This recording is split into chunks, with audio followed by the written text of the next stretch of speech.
Hello everyone, I'm here today. I wanted to shoot a little walk and talk video because sometimes I just like to do a little walk and talk for my videos, just because I find that those can be nice and it's pleasant to go and take a walk various places. Anywho, today I was really wanting to talk to you guys about a principle I was just covering in a different video that was all about how you can't give away what you don't have, and what you give away is what you will receive idea. So let's kind of dive into what this one's about, because I covered a lot of it in that video. That's Dr. Wayne Dyer, 10 Principles of Manifestation kind of video. But here I just want to get into the specifics of why this is really important, mostly the latter half here, that what you do end up giving away is what you'll receive, okay? Because this one seems very difficult to people. This is very counterintuitive.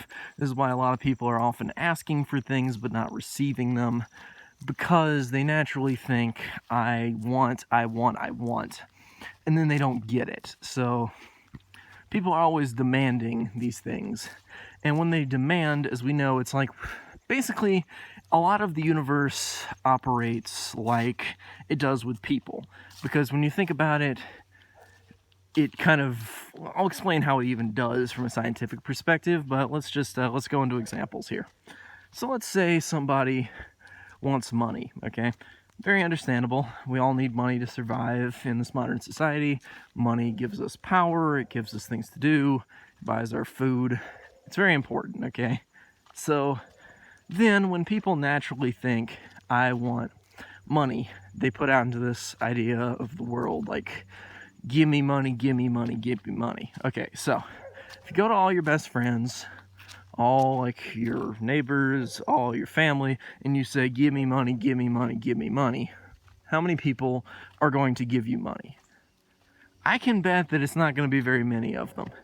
And if they do give you any money, it's probably not going to be very much. Also, they're not going to like you as much. And so, naturally, that's not really good for you. Now let's say you win the lottery, okay? Now you have a bunch of money. And then what's your family now going to say?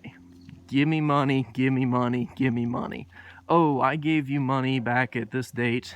Oh, I gave you that kind of stuff. Give me back money.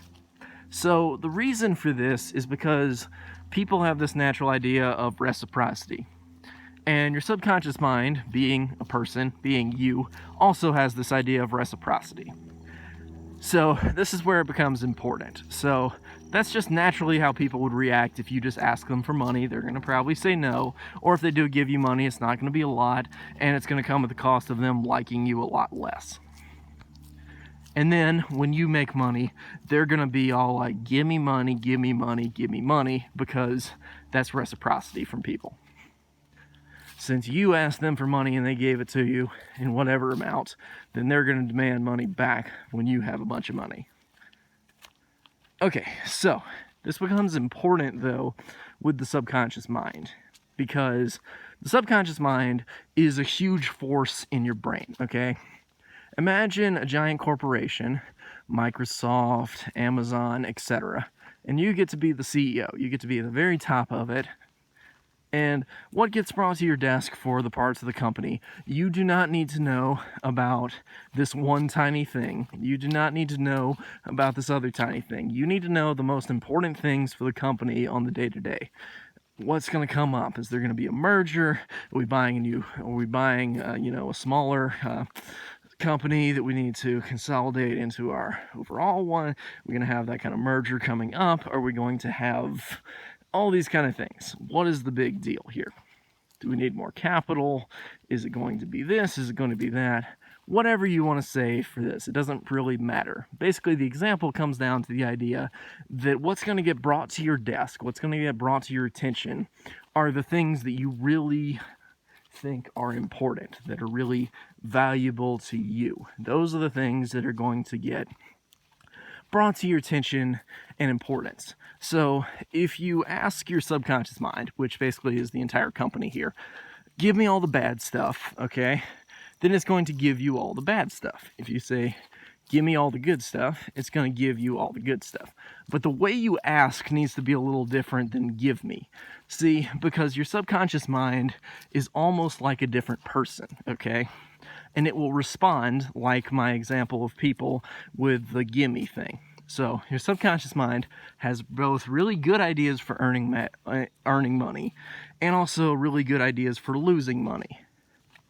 So if you say, subconscious mind, give me money, then your subconscious mind is going to act like the people would, who are your relatives and stuff, who said, give me money. It's going to give you no money or a small amount, and then it's going to take a lot from you when you have a real opportunity. It's just going to be like, okay. And it's not going to take it and give it to yourself. It's going to give it to other people in some way, okay? You're going to get scammed, you're going to get cheated, you're going to get whatever, and end up losing money because of that. And it's going to feel like, oh, I got blindsided in that case. Now, this is easy to happen on the small scale. It's easy to happen on the large scale, based on saying, give me, give me, give me.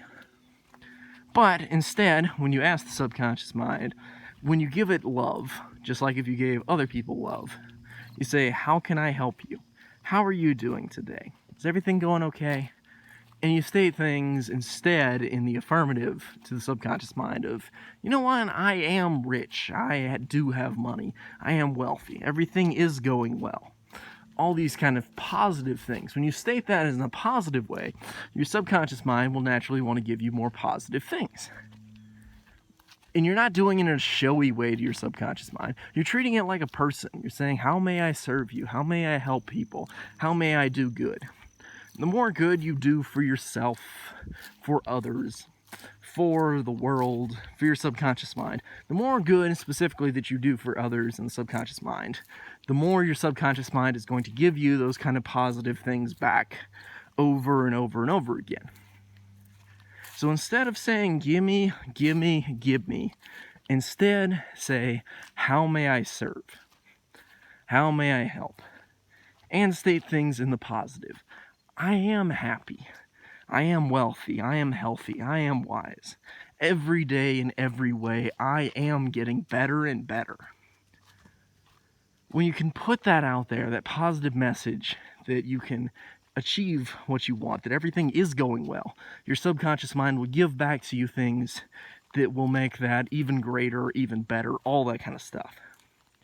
Because as it said at the end of Think and Grow Rich there, you don't get what you want, you get what you are. So if you can truly believe, what you want to be, and you can get that into the subconscious mind to tell it who you are, then you can achieve whatever that is. That's about it for this video, guys. I will see you guys next time with the next video. So stay tuned, and I'll see you then.